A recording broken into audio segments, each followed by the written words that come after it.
Good morning, Leon. Good to be on your farm. You've been doing some sort of thing with us since 2002, we see. Would you like to point out some of the things you're seeing here, and we'll put on the pluses and the minuses so growers can see we're not whitewashing anything. Well, originally I started doing trials in the block here next door and the one next to that back in 2002. I ran that for trial, actually went for 2 years, just under 2 years, and I wasn't being able to source the CCAT and natural nitrogen anymore, and that was actually why I stopped using it. But what we found in our trials, that we definitely got a bigger accelerated growth in our trees. We had nice big leaves emerge, nice big wide emergence of leaves. And one of the biggest things I noticed, especially we did it in a plant crop, from tissue culture crop, very young, right through to the end of first return into the starting halfway through our second return crop. What we noticed, this paddock has been done 3 months ago and is due to be done again. What we noticed is the higher sucker growth rate in our blocks we've treated. What that means is our cycling time between crops is quicker. I have a bit of a program to push most of my fruit in through the year between Easter and October every year. Different paddocks coming on at different times, of course, and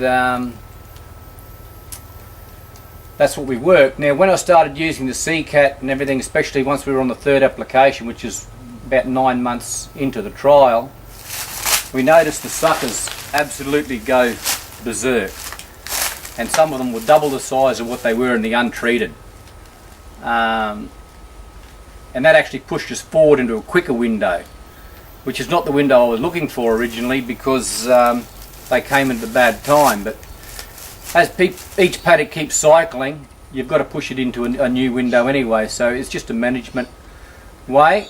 And the young blocks, it certainly works well. I had a control site, I had a 25% of our normal fertiliser, a 50% and 100%, and everything was better than the control of what we're normally doing, right across the board. We had large, big growth and very fast cycle times. And big butts on our trees. What we noticed also was the bunches were heavier than normal. Probably, I'd say in the vicinity of about 15%, could be 20%. But overall in our first return crop was definitely bigger and heavier. Huge bunches, people were actually having a difficulty carrying them at times. So with the 25% reduction and 50% reduction in using our nitrogen, we found that that was a good even keel where we got a good bunch that wasn't excessively heavy to handle, that we could get it back to the shed in reasonable condition. Because where we were putting the 75% and 100% nitrogen with the trial, what it did was just made things that heavy that the blokes were knocking them around. Right, we realise that is a problem with your labour. Now that you know that there's more protein in the bananas when they're doing that, and each one is approximately 15% heavier, do you think that is worth putting up with and working with to get the extra protein? Oh, everything's a good balance. I mean, protein levels in a lot of crops, a lot of tree crops, and that is very essential. With bananas now, we're just sort of experimenting and learning a bit more about protein levels and that, but higher protein levels in any crop must help, so in bananas it's got to help as well. Can't see why that'd be any different. The banana tree's an actual herb and the fruit's a herb, so it's got to make a difference. So if you can cut your fertiliser program, it'd be definitely more than what you're spending on us, wouldn't it? Oh yeah, like we could, our nitrogen levels have, there's absolutely no need to put the nitrogen levels that we need to use before. we've cut right back. And in saying that, we've cut right back, and the colour of the plantation hasn't altered either. We've still got dark green, good vegetative growth all the time, which is good to see. Right, so the people down south, they'll love you for trying to cut back on your chemical fertiliser just for the barrier reef for a start. But so there's a good selling feature. The main reason I'm here for today is to try and get people to listen to what we're saying, and on this video there are things that the DPI are saying are absolutely impossible on other crops. We got rid of wilt out of cotton. We're the only ones in the world that can actually put up a program and do that. We got phytophthora out of avocados, and we got grower of the year, and the farms are some of the best farms in Australia. And I want to come in and set up to make your farm safe against Panama disease. Once our bacteria is in the ground, I believe that the Panama disease cannot get through to the roots, and if it does, it'll just be like a cold instead of a death sentence. We've got to get our lives back into reality so you can just work and worry about making money and just keeping the place alive instead of worrying about every other thing.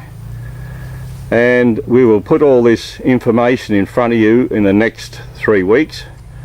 It's taken us 18 years, and now I've done the work.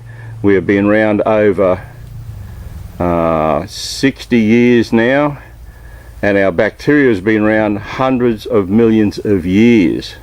So they have been around a lot longer than any chemical company, and they've been doing the same thing all the time, fixing up ground so plants can live. And it makes me happy here. We've got a grower that's reasonably well known, I guess, and he at least is moving on the situation and listening to what I've been saying, and thank you very much for that. Have you got anything else that you would like to add? Well, this family farm has been going since cut its first crop in 1972, and as you can see, we still have a very healthy plantation, and we like to keep it that way. Panama is a risk for us. Now we have Panama disease in the Tully Valley, so anything we can do, we're doing a lot already, and so is the immediate area and banana growing area in North Queensland to stop the spread of this. I have tried a lot of things in my time, from different chemical companies, different seaweeds, everything. I've tried a lot. I personally have been farming here on this block since 1984 when I finished boarding school, and this is the only thing, the CCAT natural nitrogen, that I can physically see a response with my eyes within a couple of months after application, and how things hang on, the trees hang on, the vegetative growth and the cycling time. It is the only thing that I have. It takes a bit to impress me, and it has impressed me. I can say honestly it's the only thing I've seen consistently work. Thanks for that. I'm all over Australia, work with over 180 different crops. The reason I do that is keep my mind open. I try and bring anything that I see on any other crop into